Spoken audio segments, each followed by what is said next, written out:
Мурат Магомедович, вот во время недавнего ветра вас не было дома, вы находились в Москве в командировке. Скажите, пожалуйста, сегодня вы, сразу узнав о событиях, выехали в Жайракский район и увидели сами все произошедшее. Насколько вы оцениваете вот степень тяжести пострадавших здесь домов?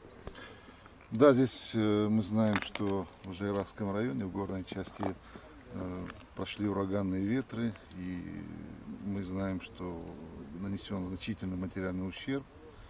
Я действительно находился в Москве в это время, ну и вчера прилетел с Москвы и сразу, но несмотря на то, что я находился за пределами республики, у нас работы проведены. Я вот сегодня приехал, чтобы посмотреть, как проведены работы. Все это было на контроле, как осуществлена работа по восстановлению. Объекты жизнеобеспечения у нас восстановлены сразу.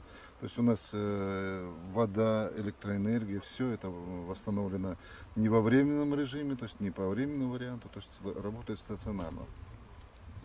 А мой приезд, я люблю сам приехать посмотреть, вот если есть, проводятся какие-то мероприятия, там, восстановительные или строительные работы, чтобы посмотреть воочию, что сделано и что нужно сделать.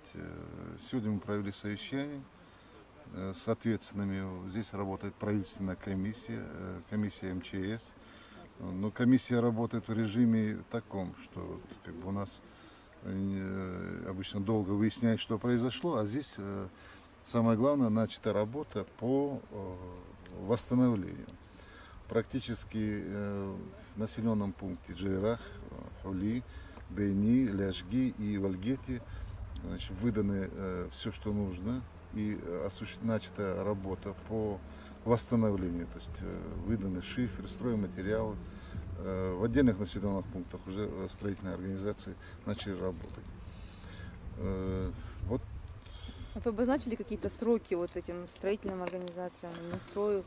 Сроки обозначены, сроки, они просили у меня срок где-то до апреля, я им дал срок 4 дня. Значит, вот приеду и проверю все. Я думаю, что не уложится. Значит, ну, просили они чуть побольше срок, но это не значит, что работы будут проведены как бы форсированно, но некачественно. Лично, значит, я проверю, как работы эти идут, приеду еще раз сюда. Я думаю, что не уложится. Все, ну и выборочно я отдельные дома посетил, непосредственно населенные пункты, чтобы посмотреть с тем, чтобы посмотреть, как идут эти работы. Считаю, что сработали эффективно, своевременно, но думаю, что работа оставшаяся, она будет вовремя осуществлена. Мурат Магомедович, вот люди горных сел особенно вас ждут, бывает, они с какими-то другими просьбами обычно обращаются.